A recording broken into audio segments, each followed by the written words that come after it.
Good evening, everybody.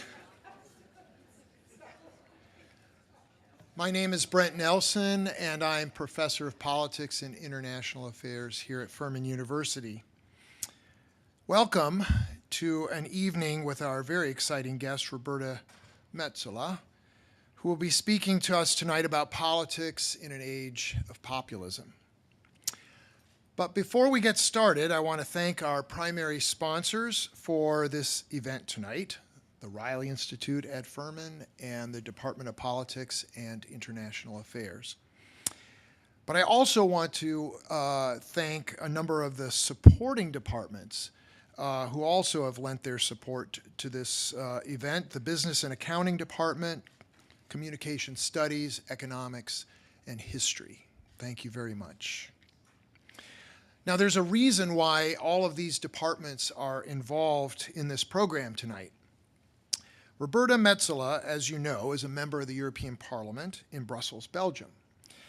For 11 years, Furman has run an internship program in Brussels, a program which all of our sponsoring departments are involved. Ms. Metsola has been very generous to Furman, hosting several of our students over the years, including Shannon Cherney, who you will meet in just a minute. Thus, in this single event, you have represented several elements of the Furman advantage: a high-impact internship, which also happens to be a study-away program, which results in now a cultural life program event. So there's the Furman advantage, all in one event, or much of it in one event. But now, a bit of context on the European Parliament, so you have a little idea of how Roberta fits into all of this. Ms. Metsola is a member of the European Parliament. She's called an MEP, and she represents one of the member states of the European Union, one of the 28 member states of the European Union. She represents Malta, which is a Mediterranean island between the end of Italy and the top of North Africa, if you're looking at a map of the Mediterranean. Malta sends 6 representatives to the European Parliament, which is the institution of the EU that represents the citizens of Europe. MEPs are elected by the citizens of their countries in elections held every 5 years, and the next one is in May of next year, so she's busy campaigning. And of course, when they are in Brussels, and this is a quirk of the European Parliament, their plenary sessions are in Strasbourg, France, so one of the two places, she is working, and the Parliament is working to pass legislation for the European Union. So MEPs sit in the European Parliament, and they sit in party groups, not by nationality, but by their party group. And Ms. Metsola is a member of the largest party group, the center-right European People's Party.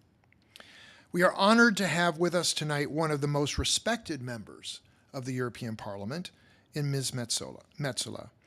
But before she comes to speak to us, I would like to invite Shannon Cherney, a senior politics and international affairs and communication studies double major, to the podium to introduce her former boss and her friend.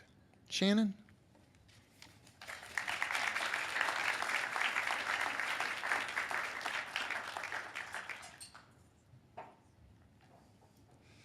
Good evening, everyone. So I have the fun job of introducing MEP Metsola to all of you.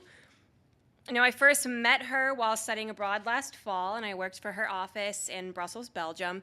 And immediately, I was struck by her conviction and her dedication to her home country, Malta. Ms. Metsola works tirelessly for the citizens of Malta, and I've even traveled to this small, beautiful country in the middle of the Mediterranean, and it's easy to see why she works so hard for those citizens. Now, she was elected to the European Parliament in 2013, becoming one of Malta's first female members of Parliament. In 2014, she was re-elected as an MEP for her local party's ticket by a record amount for a female candidate. But her work doesn't end with Malta. In the European Parliament, MEP Metsola is a member of the Civil Liberties, Justice, and Home Affairs Committee, where she's the coordinator for the European People's Party, or EPP for short. She was the co-author of the European Parliament's report on the situation in the Mediterranean and need for a holistic EU approach to migration. She's a member of the Terrorism Committee and the European Parliament's Delegation for Relations with the United States. She's also a substitute member in the Committee for the Internal Market and Consumer Protection and a vice chair for the Petitions Committee. She's also worked as a member of the Special Committee of Inquiry into the Panama Papers before its mandate ended. Now, prior to that, MEP Metsola served with the permanent representation of Malta to the European Union from 2004 until 2012 as Malta's legal and judicial cooperation representative and the head of the Justice and Home Affairs Unit. Following that, she joined the team of the High Representative of the European Union for Foreign Affairs and Security Policy as a legal advisor. She left that role to fill in the vacant MEP seat in the European Parliament. Now, professionally, MEP Metsola is a lawyer. She specializes in European law and politics, and when she was my age, she was involved in various student organizations, even acting as the Secretary General for the European Democrat Student Association or Organization. Now, she graduated from the University of Malta and the College of Europe in Bruges, Belgium. Roberta, working for you was the chance of a lifetime, and I'm forever thankful to you and to Furman for allowing me the opportunity to experience what it's like to work for the European Union. Now, I've been inspired by MEP Metsola's commitment and resiliency, and it's with great pleasure that I welcome her to the stage, confident that you will be equally inspired. Thank you.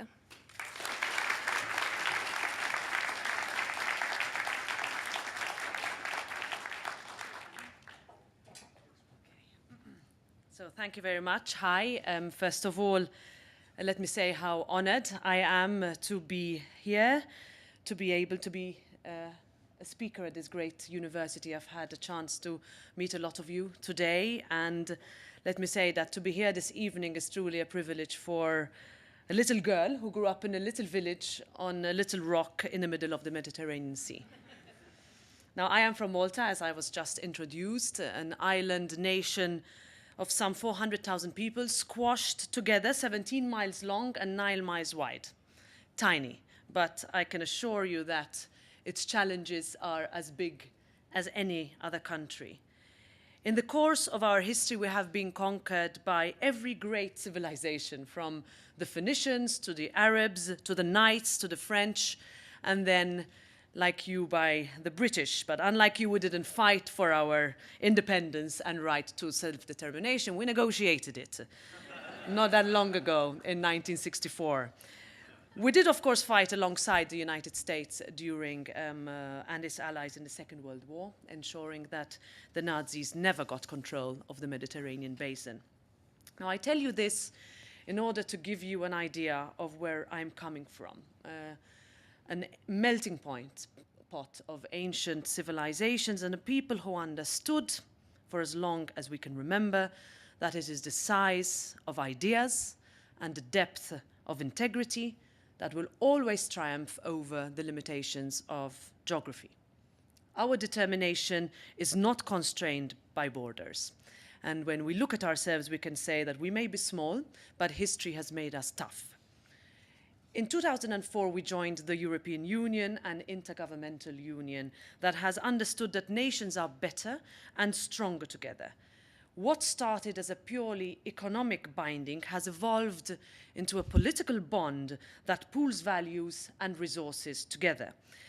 And instead of war and competition, we chose negotiation and cooperation.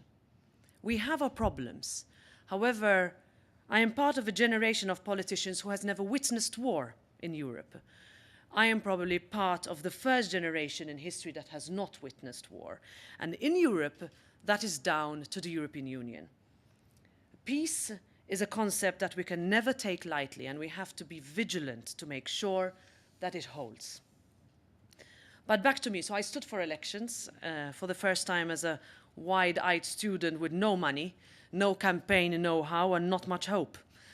I didn't get elected the first time round, or the second time for that matter, but I kept going with the support of my family and an exceptionally understanding husband. He made me say that, by the way. He's sitting right there.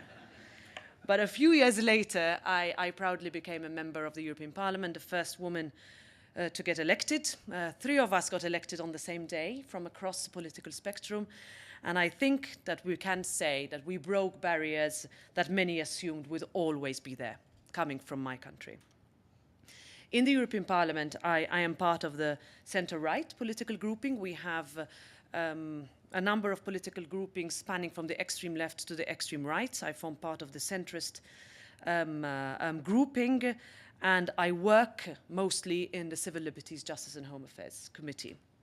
And that means that in this committee we deal with issues like terrorism, migration, citizenship, the protection of democracy and the rule of law. And I will go through these topics and ask questions which I hope we can discuss later as I go along. So I'll start with migration.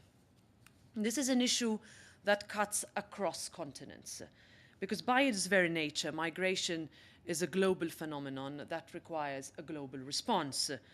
I call it a phenomenon, I don't call it a problem, and I do that on purpose. I have always pushed for the EU and the United States to address such phenomenon in tandem. The arguments we see in Europe when dealing with migration from political perspective, but also from a societal and economic perspective, mirrors many of the debates we have here.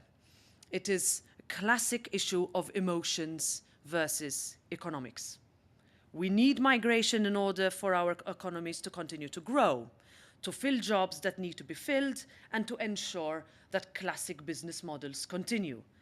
But at the same time, every day we meet people who also want to keep their little villages or hometowns exactly the same as they were 50 years ago. We hear less about the beauty of diversity and more about the nostalgia for a way of life that we like to think existed once. We all want to see the benefits of a strong global economy, but without any costs. This is the catch-22 situation we find ourselves in when discussing migration. So we're fine with the free flow of trade and money, but somehow, when it comes to people, it is an issue of an ideological divide. It is conservative versus liberal, red versus blue, old versus young. Now, what is true is that migration is truly one of the greatest challenges we face. It is an issue that can only be addressed by addressing every aspect of the situation, whether we are in the EU or whether we are in the US. Papering over the cracks without taking the tough decisions necessary to deal with the issues long term can no longer be an option. We did that for decades. Because we have learned that there is one thing that is clear. Solving migration, if we want to solve it, is not possible as a quick fix. There is no magical silver bullet. And it is important to draw differences between those who are in need of protection and those who are looking for work. Because we understand that while people fleeing war, famine, and persecution have a right to protection, and we have a duty globally to provide that protection, that this does not equate to an inalienable right to migration for all without any conditions. And what we have to see more than ever is concerted action across the world involving the United States, Europe, and the Gulf states. And I mention the Gulf states particularly because they need to be on board since they neighbor some of the most problematic areas in the world. And the United States, for many years, for us, was a beacon of hope in the way migration was managed. And we continue to insist that the US has to continue to lead on this. Because just because Syria or Libya is not geographically close to here, it does not mean that they are less of a responsibility. I see that that has become more of an issue lately, and we need to keep reminding ourselves that the world is smaller than we like to think of it sometimes. Now, it is also true, however, that fears do exist among our citizens, both here and back home, and we would be wrong to bury our heads in the sand about this. Like the US and Europe, we don't have border controls between many of our member states, but such removal of internal border controls has had to go hand in hand with the strengthening of external borders. It's very difficult to discuss this across the political divide, and this is what I spend most of my time in the center-right political grouping arguing. When we talk about a holistic approach to migration, this must necessarily contain measures that look beyond simple emergency solutions to emergency situations. We have all heard the horror stories of migrants and the conditions that they face, particularly in Libya, the shocking acts committed by human traffickers and people smugglers, including slave markets. If you are a woman and a child stuck in North Africa today and you are desperate to get on a boat, you are more likely to face death in the Mediterranean Sea if you are a woman or a child, because you are placed in the hull of very rickety boats where the men are placed on the decks, and once the boat starts to take in water, it's the women and children who die first. This is a daily occurrence in the Mediterranean Sea. And just because you are far away from it does not exonerate you from the responsibility of tackling it. Now, in the long term, how can we do this? How can we tackle it? We have to delve into the root causes and understand that we need so much greater commitment to solve such geopolitical issues. We have to look at the worsening situation in Syria. We cannot look away simply because the EU has made an agreement with Turkey for Syrian refugees to stay there. We have to look at the external dimensions, such as what we can do to help countries in Africa, invest in Africa, and help build capacity in third countries that can eventually give their own people a future without fear in their home countries. And that means that we have failed to do this so far. I am very clear in this, but we have to work hand in hand with developing countries. And this does not only mean telling them what to do. We've done that in the past and failed. We are still living with the consequences of that. But we need to help them hand in hand with building their law enforcement, judicial systems, and border management, but also to help with their education systems, entrepreneurships, and push investments. But at the end of the day, in Europe, like in the United States, we have to face certain demographic challenges. And we need to address them in a way that does not fuel the extremist and far-right sentiment that we are witnessing emerging across the globe. We know in Europe the depths to which man can sink, has sunk, and we have to make sure that this never happens again. And migration is that pushing point, is the button that somehow recreates all the sentiment. But what I say is that migration is above all a human issue. And we cannot lose sight of the fact that behind every statistic we see lies a life, a dream, and hopes for a better future. Now, in recent elections around the EU, the challenge of demography was used by some far-right groups as a campaign platform, with posters calling for more babies rather than migrants. This is reality. Now, this is, of course, a false view of the situation and one that simplifies an extremely complex issue. But I mention it in order to give you an idea of what we are up against in this debate and just how easily flawed a populist narrative can take hold. Throughout history, the foreigner has always been the easiest of targets, a scapegoat for lost jobs, an easy excuse to channel frustration and dashed hopes.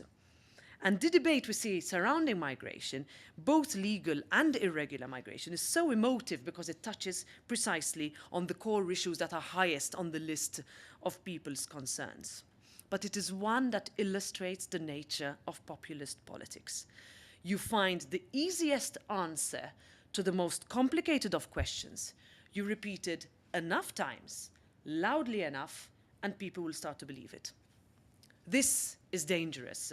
Social media means that things are spread literally at the speed of light, and when experts and trolls have the same reach and the same platform, the concept of truth becomes almost inconvenient. It becomes almost irrelevant, dare I say. Which is why the media is so essential to the nature of democracy. The gatekeepers have been under siege for some time and now across all continents. Why read newspapers when you have Twitter and Facebook? You are as capable to find your own news and capable to form your opinions, right? You do not need any annoying journalists to peddle their version of the truth, right? Wrong in most of cases. Now, in Malta, nearly 6 months ago, a leading anti-corruption journalist on the island, Daphne Caruana Galizia, was assassinated. She was executed with a car bomb in broad daylight. She spent her time, almost 30 years, exposing the links between dirty money, dodgy banks, and corrupt politicians. This shook my country to the core. These things don't happen in Malta, but they did 6 months ago, almost 6 months ago. But the message we have taken away from that is that freedom of speech cannot ever be taken for granted, and we need to keep fighting for it every single day. Because it's so easy to take it for granted that people stop remembering how important it is, why people fight for it all over the world. But ultimately, we were not designed to be silent or in servitude, and history has taught us that any regime or government that values silence and blind truth and loyalty over truth is one to be wary of. And when those who speak up are killed as a message to keep others silent, we have a catastrophe. That is what my country and Slovakia are facing today. Now, with freedom of the speech, freedom of the media has to go hand in hand. Without an unshackled media, we would only have an illusion of proper democracy and a mockery, ultimately, of how the rule of law should function. And such rule of law has to be underpinned by an independent judiciary, and we need to look at the media as the body that separates fact from fiction. And it is the press, ultimately, that keeps people like me, politicians, in check. It would be so easy for people to just go ahead and ignore the politicians and try to get them not to criticize you. But that would be the moment that societies collapse and democracy collapses. The phenomenon of fake news, you've heard a lot about it, you've spoken a lot about it today, and online misinformation is increasingly worrying. Social media is ultimately a force for good in this world, but we cannot allow tools that are designed for the betterment of mankind to be abused of. We have and continue to see sinister use of metadata mining of social media and professional troll factories that allow for the effective influence of people's mindsets and the sale for money of propaganda as fact. Now, as a politician, and particularly as a female politician, I've quickly learned the darker sides of social media. Now, I'll spare you the details, but being in politics is not a walk in the park. It does not make it easier if you are a woman. In 2018, we still need to prove every day that we are worthy of the position, that we can do the job as well, sometimes better, than many men would. And this is something that cuts across party lines and country lines. Now, we have, of course, improved, but both in America and in Europe, we are still in a situation where women, on average, earn less than men for the same job. And this is unfair and unacceptable. It is illegal for this to happen, but it still happens. And we need to look at ways to address that. Now, I was fortunate to grow up with the mantra that if you work hard enough, if you want something hard enough, and you are ready to climb that mountain, then nothing can hold you back, not your gender and not your background. But it is true that the climb is steeper. We still face challenges that are unfair, and when enough of us come together, and we must come together, we can finally and only then have a level playing field. And what we need for this is a real paradigm shift in thinking and in culture. We need political parties to do much more, to encourage more women to run for elections. We encourage more female candidates to put themselves forward. And we also need more companies to ensure women are given all the same opportunities. But our representation in politics, and I will state this as a conclusion to this argument, after all that I've said, our representatives in politics and in the boardroom must be chosen on the basis of votes and merit, and not gender. Create a level playing field, but don't put women in a situation where they're occupying a position for which a man would have received more votes. This is something that we are struggling with. I admit I'm in a minority when I discuss this within my political party and in my country. However, I truly believe it. I would not be feeling as proud of myself as I would be here if I had been pushed by a fictitious social push for me to be here. On transatlantic cooperation, I have the last few points and then I will conclude. When it comes to the advancement and empowerment of women, I'll draw some comparisons. Europe and the US have a lot in common. We have faced similar challenges. I have seen what both Nikki Haley and Hillary Clinton have gone through. Their stories have resonated a lot with what we have gone through in our countries. But ultimately, what we need to look for going forward is how we can well be old and close allies, but as the global economy recovers, a few years ago we used to say that we are not going to recover from this global financial situation we are in. We can now look beyond Brexit, we can now look beyond that financial crisis that we were faced with, or a little bit less than 10 years ago, and see how legislation and political will has brought our two continents closer together in addressing such global crises. So what we have seen in that crisis is that we are so tied that if a bank goes under in the United States, we feel it in the European Union. And if our economies slow, you feel it here. And it is the nature of the global trade and the world where markets are interdependent. Forgetting that would be a big blow to robust and durable transatlantic relations that we have enjoyed so far. Now, the renewal of the economic friendship between our two blocs is essential, and the renewal of our political ties is crucial if we are to face up to the new economic and social realities. If I spoke to you yesterday here, I would have told you that we were very concerned that the United States was going to impose tariffs of 25% on steel and 10% on aluminium imported in the US. Because to give you an idea, these tariffs would have represented 5.1 billion euros and 1.1 billion euros of EU exports respectively. A huge amount for our continent. But as we have seen today, the administration today excluded the European Union from these tariffs. Frankly, what that would have meant if these tariffs were imposed is that Europe would have been constrained to respond in kind. The message that we sent from Brussels is that nobody benefits from a trade war, or at least one country would benefit from a trade war between the EU and US, and that's China. And I don't think we would have been any the wiser today if we were discussing that. If anything, we would have been much more concerned. So Europe, I consider, is at a critical crossroads in its development, and it is essential that we allow no one to forget what could happen in our Europe and what has happened in our world in recent history. And that is why we have to keep supporting each other in defending the fundamental freedoms. I started by talking about Europe being a union of values. Without them, any other man-made concept would break down. And we have to. It's so easy sometimes to let go of those values and use easily understood arguments to get elected. So easy sometimes to say something just for votes.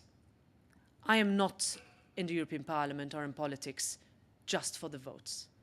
I need to get elected, that's true, but I do it because I convince people who listen to us, and we have a direct electoral system, so people meet us personally and vote for us because they've met us, that we are in this because we truly believe in being part of the European Union, we truly believe in helping all our citizens one by one, and understanding that what we do for one citizen will have such a ripple effect for that person, his family, and going beyond the borders of our country, in understanding that we live in a globalized world where we have to never forget the fundamental values of understanding the people around us. So thank you, Furman. I have had the opportunity to meet quite a few of you in the corridors. I have so many stories which I won't maybe say them out loud, but I'll tell them to you in the corridors. We have had such a good time with Shannon and her friends. I started out as an intern myself in the European Parliament when I was a bit younger than you. And I realized then that the experience I got in terms of my own professional development, I would one day repay if I were in a position that I could. So this is the reason why, as soon as I got elected, I started to welcome students, mostly from this university, in my office. We have worked so hard. My team has been enriched by so many students, and I look forward to continue to receiving them. I also look forward to maybe one day coming back in the future, maybe continue to have this relationship, and I will communicate this experience that I have had with my colleagues, because we can do so much more, and there is so much potential. So thank you very much.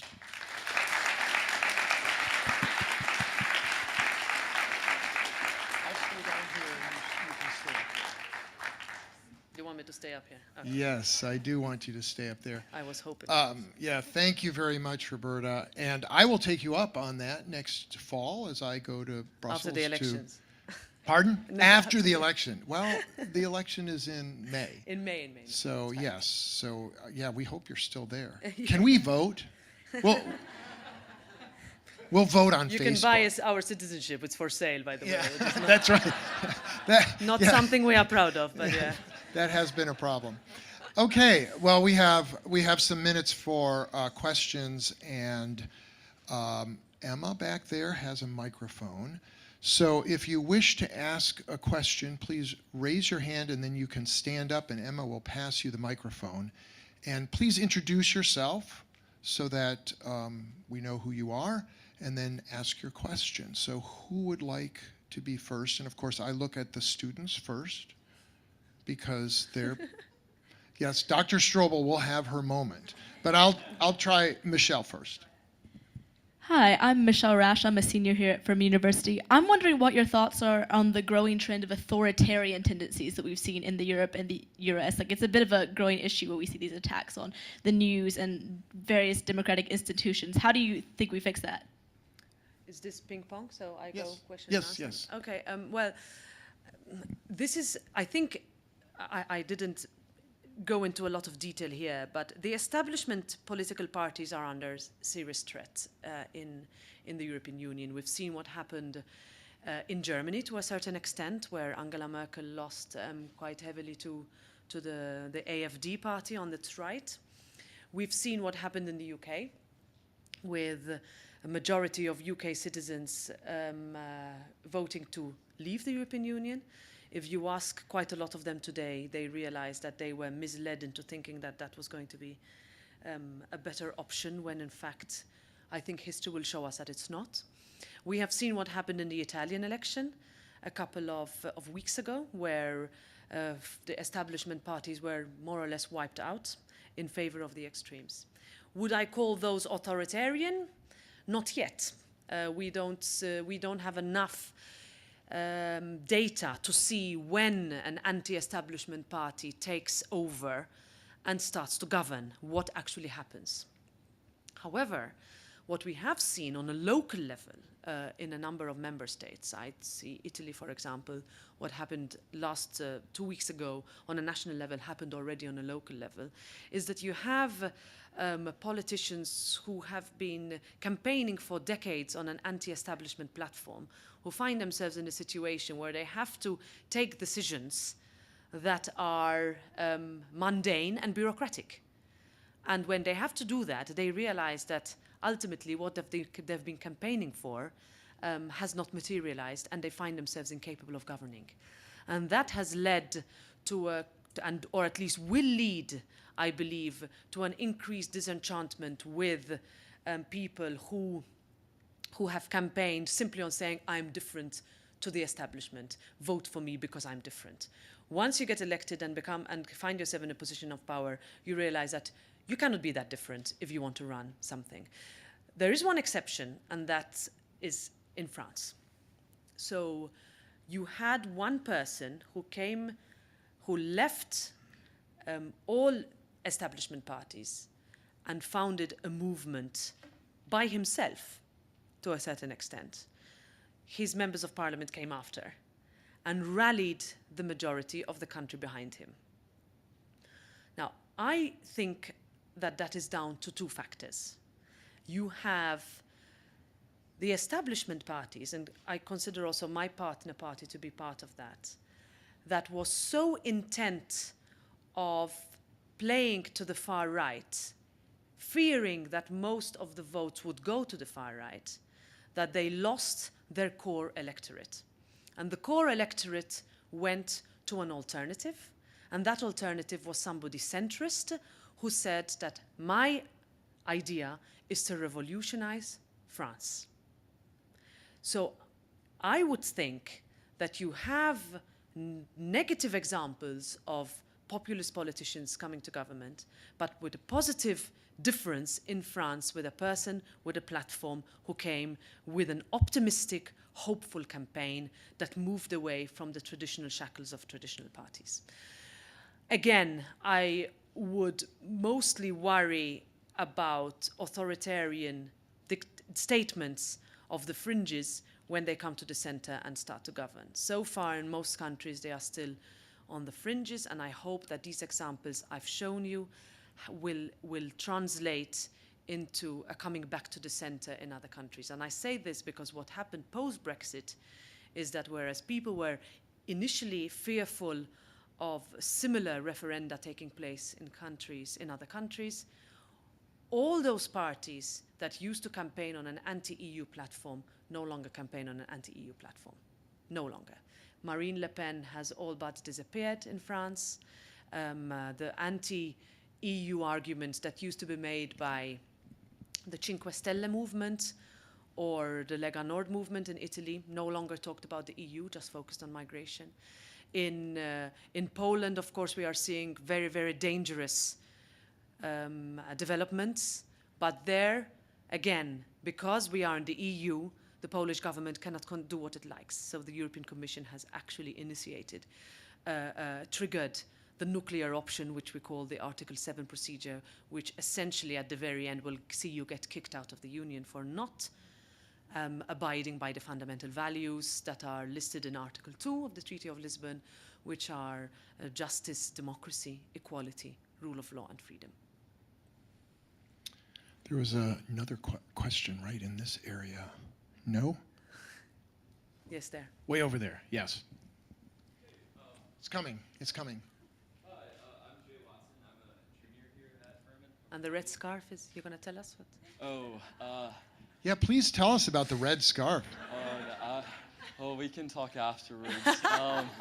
And for those of you who are community members, it is a great honor to be able to wear that red scarf this week. That's all I'll say. Okay, I see.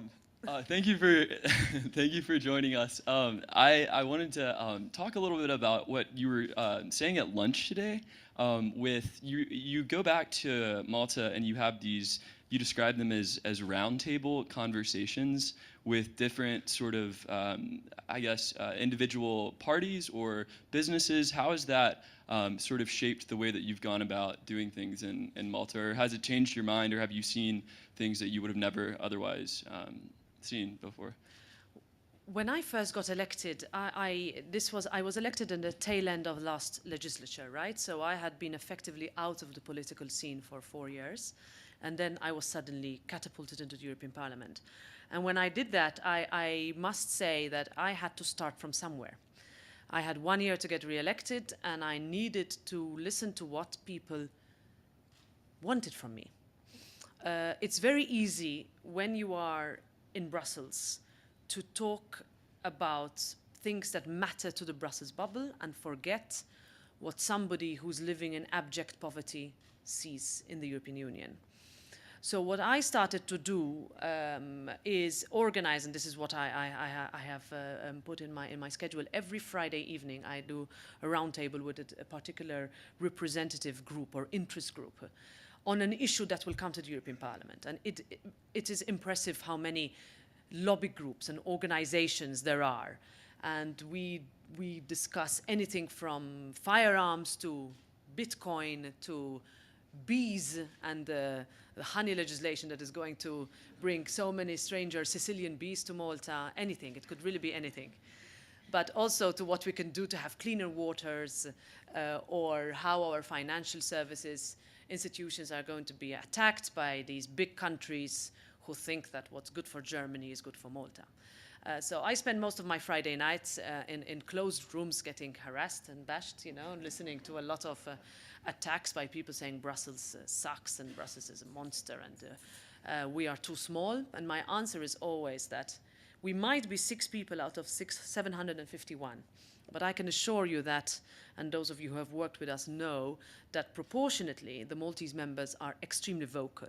And what we have done, and this I got from my experience in negotiating legislation for my government before I went to the other side, is that we tend to be seen as arbiters between big countries. Malta is very much, because we speak the English well and because we don't have any big interests that, and even if we did, if it was big for Malta, it's tiny for everybody else. We have managed to put ourselves in the center of the negotiating table very successfully. And that's why we get elected to positions of power, because sometimes we're between a German and a French, and it was like, yeah, we'll go for the Maltese. And we have really abused or exploited, better word, of that system to our huge advantage for decades as a country. And we're proud of that, very proud. I'm going to let Dr. Marion Strobel ask the next question. First off, I'm Marion Strobel in the History Department, and I want to thank you. I was particularly struck by your comments on populism, since I'm an American historian and have studied the populist movement and practically have the Populist Manifesto from 1892, the Omaha Platform, memorized, and so many of the things you said reverberated. But my question's not going to be about that. Not about Omaha. Yeah, but I'm interested, can you tell us a little more about your work on the Terrorism Committee? Sure. The Terrorism Committee was set up on insistence by my political party. If you ask the left-wing groupings in the parliament, they would not believe that that is necessary. But what we saw after we were quite shaken by the Paris and Brussels attacks in 2015, 2016, is that we need to up our game on the security front. So we are currently negotiating a regulation whereby we impose on member states to exchange more and better information. What we realized after the Brussels attacks is that the perpetrators of those attacks in the Paris, the Bataclan attacks, what we realized is that the perpetrators of those attacks had traveled to Syria to be radicalized. They were EU nationals, so we couldn't even have the excuse that they were foreigners, right? They were EU nationals with North African background, parents born in North Africa, who escaped detection by leaving Brussels or France, or some of them from the UK, traveled via Spain into Turkey, and then drove into Syria. When they came back, they used a different route. So nobody knew what they had been up to. What we thought at the time is that it's such a pity that we have legislation with the United States whereby every EU passenger who flies into the US, we know who it is. Every US passenger who lands on European Union soil, we know who it is. But we have no idea if a Belgian person has traveled to Spain and then to Turkey and then to Syria, back via France 5 months later. So that shook us into action. It wasn't easy, because what we have had to do is convince our counterparts in the left-wing groupings, I'm going to be trivial here, but that for a little bit more security, we need to lose a little bit of freedom. Now you'll tell me, but exchanging travel data is about losing privacy, I mean, going against our privacy rights.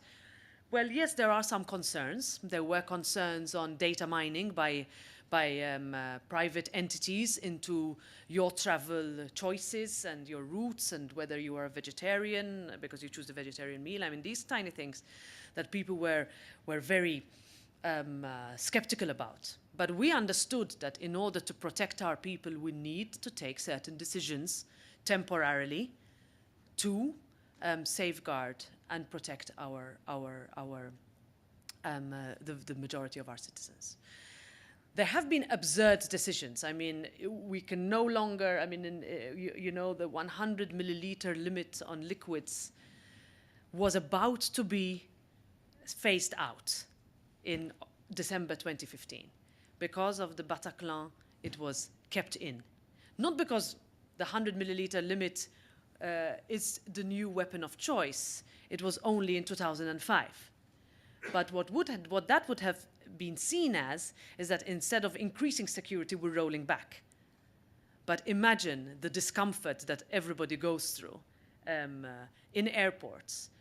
Ultimately, we're talking about regulatory decisions that go through a lot of debates in this committee to see which is worth it and which is not. We discuss things like having a backdoor to mandatory end-to-end encryption in WhatsApp, for example. You remember the San Bernardino case, where Apple refused to give details on the phone used by the terrorists in San Bernardino. Why would they do that? Of course, 99.999% of people who use that service use it to protect their privacy. But to protect them, can we find no way to give access to our authorities, if that information is not abused, to catch perpetrators who use those tools that are aimed at protecting the bona fide citizens to commit crime?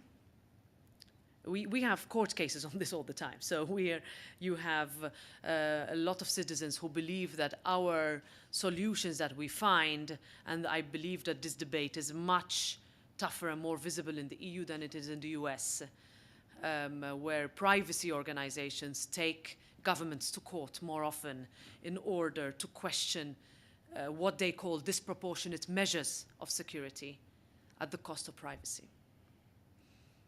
But again, what that meant after the November 2015 attacks is that armed personnel with machine guns were standing outside my son's school for months. I was brought up in such a secure environment that for me was so alien. But if you ask my children today, you know, they're used to that. But it's sad to see that our societies have become so okay with so much heavy security in our streets, because we're not safe anymore. How about this side? Christian. So you mentioned that migration is good for economic growth and that fewer jobs. But that is for the countries that the people go to. What happens to the countries where people leave to go to other places? Because people go to work in Germany and England, but German people don't come to work to Romania or Bulgaria. So that kind of leads for certain countries which are less developed than others in the European Union and can offer less of incentives to work there to kind of get depleted of labor force, which is kind of, in the end of the day, problematic as like if you want to kind of up the growth of all the countries. Yeah, I have been visited by a number, about 6 or 7 Romanian professors last week. And what they told me is that every week, 1,000 Romanians leave Romania. And out of those 1,000, around 80% are university graduates. So that is a huge brain drain that is being seen. The reason given by these Romanian professors was that was the government and its policies. If you speak to Bulgarians, they would say, why would I work for 4 euros an hour if I can work for 12 euros an hour in Belgium? How do you combat that? Well, I think that it has to be understood by the governments of those countries that they risk losing their population if they don't get their act together.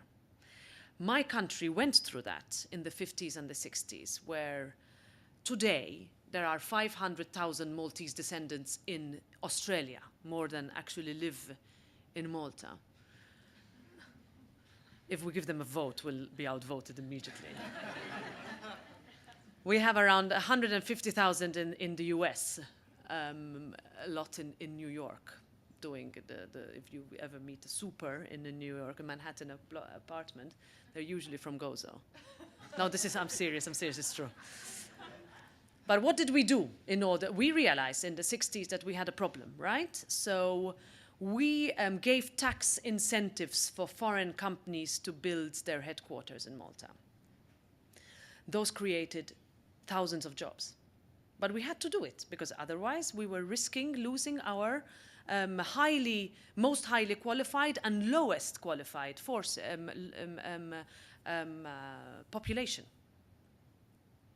What I would also say is that, and this is what we argue when people from Germany or France and the UK and complain about tax incentives that we give to to foreign companies and say that this is anti-competitive, etc., is that what we say is that without people, a country like mine would not survive. We do not have natural resources, we do not have oil, we do not have fresh water, we have to import everything.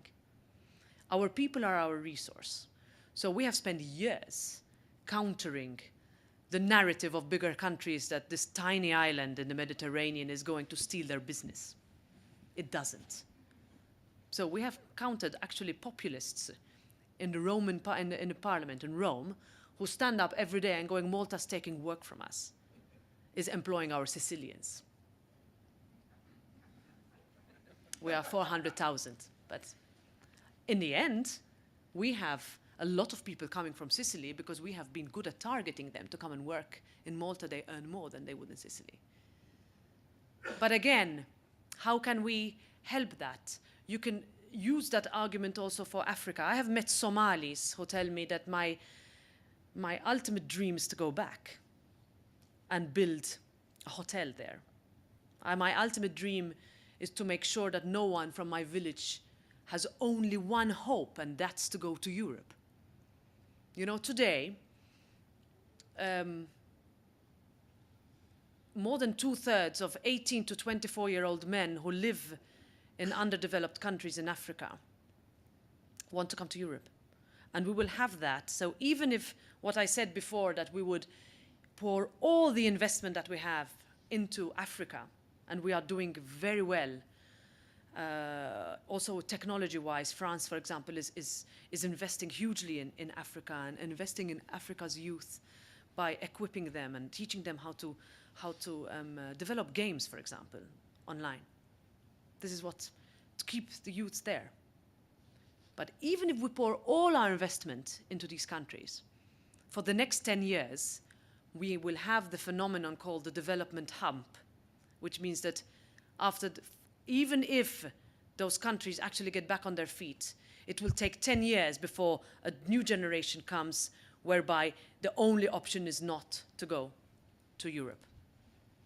But we have absurd migration policies whereby we force these young men to travel across the desert into North Africa, wait there 4 years, fall into slavery, are ruthlessly treated.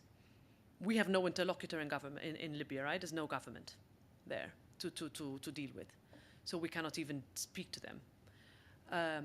We tell these boys that they cannot apply for protection or asylum in North Africa. So they turn up. I'll give you one example. One boy went to Swedish embassy in Tunisia and went to apply for asylum there. This boy was from Somalia, yes, he was Somali, from Mogadishu, which means that he was eligible for protection during the crisis. And he was told by the Swedish embassy, sorry, we have no competence to give you protection.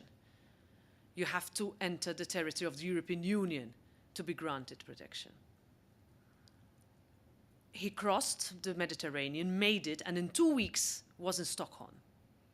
Went to the Swedish Ministry for Foreign Affairs and said, I was told by your colleagues in Tunisia that I can apply for protection here. And they go, who told you that? And he said, X, Mr. X. I said, sorry, you are not eligible for protection. That boy is still in Sweden today, awaiting deportation. It costs the Swedish government over 100 euros a day to keep him there. Imagine all that money if it were invested in asylum experts in North Africa and awareness campaigns in Somalia. We're not even close to even going there. So how can we tell those countries that they have a massive brain drain if we're not even helping them keep their children there? We have big problems. Sorry, I was not very optimistic in the end, but yeah, we have big problems. Here comes Johnny. Should I be scared with that introduction? Hi, I'm Connor Dial. I'm a sophomore here. So you partly answered this in the first question. But with the rise of nationalism in almost half of a dozen European Union countries, how does the European Union plan to respond to the calls for withdrawal from the European Union? Well, I'll give you an example. In Cornwall, which is a county in the United Kingdom, a vast majority of Cornish people voted to leave the European Union. EU funds had been allocated to build an airport there. Nobody told them that once they voted for the UK to leave, that airport will not be built. If you ask an average Cornish person today whether he or she made a mistake, they would tell you yes. That has triggered, fortunately, the reverse effect in other member states. So about 6 months ago, we conducted a poll on exit for campaigns for the exit of individual countries from the European Union. I will leave out Poland for a second because Poland is a case of its own. But the vast majority of those countries are in a reverse trend to how they were before Brexit. Does that mean that fear is over, or that it is no longer, it is not going to be an issue? In Hungary, you have a very, very Brussels skeptical government. In Poland, you have an authoritarian government that justifies its authoritarianism with the fact that it won the election. So what we are seeing is an increasing trend that democracy is used to silence the minority. But what we learned, and what we have to always believe in, is that democracy cannot be used to ignore those who do not agree with you. So in Poland, for example, they are changing. They have basically removed every single government-critical judge from every court. So there can be not one court case against the government that would be lost. That is insane. Insane. We have Hungarian governments that speak about Brussels or someone like me, I'm on all sorts of lists in Hungary. Anyway, I'm on all sorts of lists in Hungary that say that because I criticized the Hungarian government's attack on George Soros. Do you know George Soros? Who has invested heavily now, like him or hate him, etc. Controversy, but has invested a lot, millions into the education institutions in Hungary, because he's originally Hungarian. The Hungarian government has gone into a collision course with him and has threatened to expel his university, the European University Institute, etc. And any member of the European Parliament that has spoken in defense of this educational institution has been labeled the traitor of Hungary. So I'm one of them. Does that make a difference? To me, no. To my voters, absolutely not. If anything, it gives me more credentials to fight. But in Hungary, yes, there is an increasingly dangerous trend of looking at Brussels as an imposition of the enemy from abroad. We have, I face that to a certain extent from my socialist government. I'm in opposition, my party's in opposition. We were in government for 25 years and have now been in opposition for 5. And we get faced with attacks of being traitors simply because we stand up in the European Parliament and say all is not well in my country. Now, would you consider that if somebody stands up, and I don't know how much that happens, in Congress and says something is wrong with my state, that person to be a traitor? I don't think so. You'll say he's or she's defending the interest of her electorate. But we have this trend of if you go to Brussels, you go abroad and are betraying your country. Now, I look at the European Parliament as being our own parliament too. It is not different, or it is not a mutually exclusive mandate to the national parliament. But yes, there are dangerous trends. You counter them by not becoming like them. As I said, we saw what happened in Italy and in Germany, but we counter them with principles. And what I do, for example, we have given the right to vote to our 16-year-olds in my country. So for the next year, for the European Parliament, this will be the very first time that 16-year-olds will vote. So what I have done, very controversial, but we have given it. What I have done and what I do, so I told you Friday evening what I do. Every Friday morning I visit a school and I speak to them about what I do. Because in my mind, that 16-year-old will remember more that I went to his or her class to tell them exactly what I'm telling you than if they see a random speech by me on Facebook. These are kids who do not watch television anymore, who do not watch political debates. They think politicians are so far away and so boring. But if you sit with them and talk to them about, how bad you are at Instagram, they understand you. This is true, by the way. I'm really bad at Instagram, so my team is very ashamed. I'm trying. Well, I think, one more last question, and Sure. then this is it. Thank you. Yes. Yes, sir.